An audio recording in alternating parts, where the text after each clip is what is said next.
नमस्कार। आज हम बात करने वाले हैं मारक विचार की। जी हाँ, अक्सर आपने सुना होगा मारक, मार्केस। तो यह सब जनपत्रिका में क्या होता है, आज इसी पर हम बात करेंगे।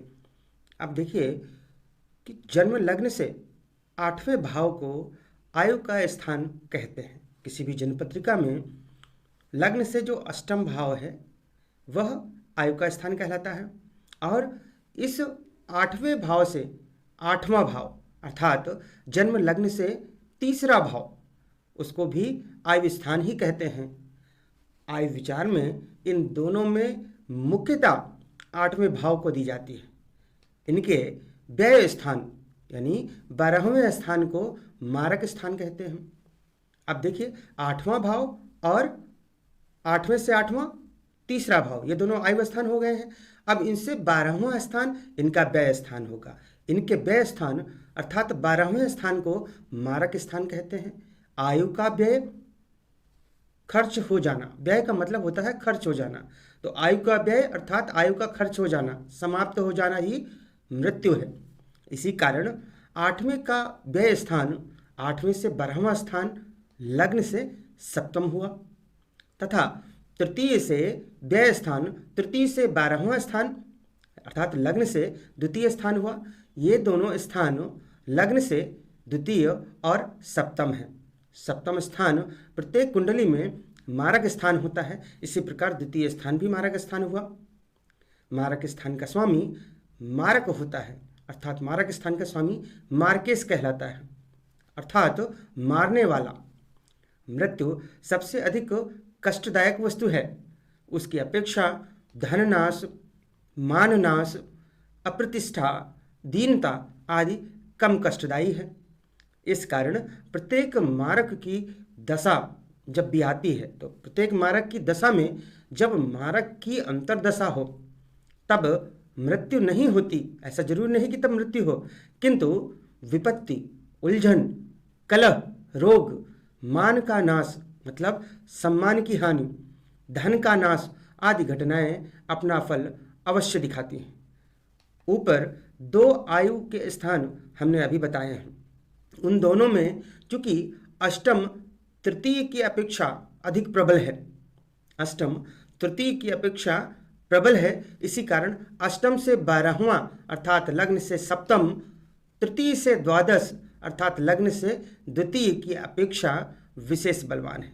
यह बतलाने का तात्पर्य यह है कि वैसे तो अस्त, नीच, शत्रु राशि स्थित, दुख स्थान स्थित आदि अनेक कारणों से ग्रह अपना प्रभाव, अशुभ प्रभाव दिखलाता है, और द्वितीयेश और सप्तमेश में जो अधिक दुष्ट और अधिक अनिष्ट हो वह अधिक प्रभाव दिखलाएगा।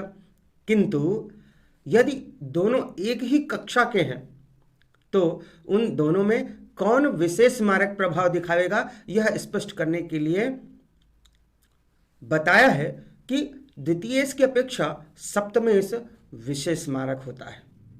द्वितीय स्थान या सप्तम स्थान के न केवल स्वामी ही मारक होते हैं, किंतु उनसे संबंध रखने वाले तीसरा, छठवां, 11वें के स्वामी यदि पापग्रह हैं तो वे भी अपनी दशा अंतरदशा में मारक प्रभाव अवश्य दिखाते हैं।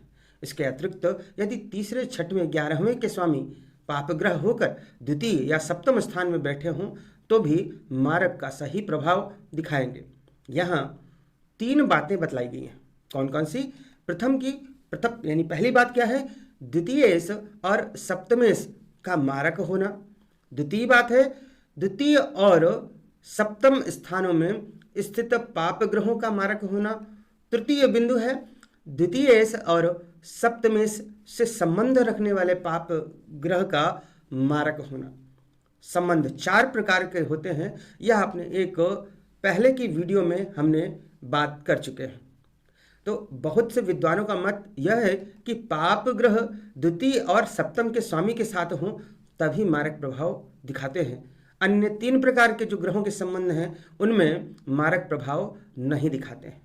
किस ग्रह की दशा अंतरदशा मृत्यु करेगी, यह निर्णय करने के पहले यह विचार करना चाहिए कि इस व्यक्ति की अल्पायु है, मध्यम आयु है या दीर्घायु है। अल्पायु, मध्यम आयु और दीर्घायु। इसका विचार कैसे करेंगे? यदि लग्नेश अष्टमेश और दशमेश, यदि लग्नेश अष्टमेश और दशमेश बलवान हो तो प्रायः व्यक्ति दीर्घायु होता है, किंतु लग्नेश को अष्टमेश की अपेक्षा विशेष बलवान होना चाहिए। पुनः कहना चाहूँगा कि लग्नेश अष्टमेश और दशमेश बलवान हो तो प्रायः व्यक्ति दीर्घायु होता है, परंतु लग्नेश अष्टमेश की अपेक्षा अधिक बलवान हो तभी। अगला बिंदु क्या है कि केंद्र में शुभ ग्रह हों और पाप ग्रह जैसे कि मंगल, शनि, राहु ये तीसरे, छठवें, 11वें स्थान में हों तो मनुष्य प्रायः पूर्ण आयु को प्राप्त करता है। तीसरे बिंदु पर आते हैं, यदि पुरुष की कुंडली में सूर्य और स्त्री की कुंडली में चंद्रमा बलवान हो तो ऐसा पुरुष या स्त्री प्रायः दीर्घायु होते हैं। तो इस प्रकार से आप आयु की गणना भी कर सकते हैं। हालांकि विस्तार से आयु की गणना के लिए हम अगले वीडियो में बात करेंगे। तो इस प्रकार से आज के इस वीडियो में हमने देखा कि मारक विचार किस प्रकार से करते हैं। तो हमें पता चला कि अष्टम स्थान और तृतीय स्थान आयु भाव है और सप्तम स्थान और द्वितीय स्थान मारक स्थान है। मारक स्थान के स्वामी मार्केस कहलाते हैं। और इन सब का हमने अध्ययन क्यों किया? क्योंकि आयु गणना में ये महत्वपूर्ण भूमिका निभाते हैं। तो आपको आज का वीडियो कैसा लगा कमेंट में जरूर बताएं। आज के लिए बस इतना ही। नमस्कार।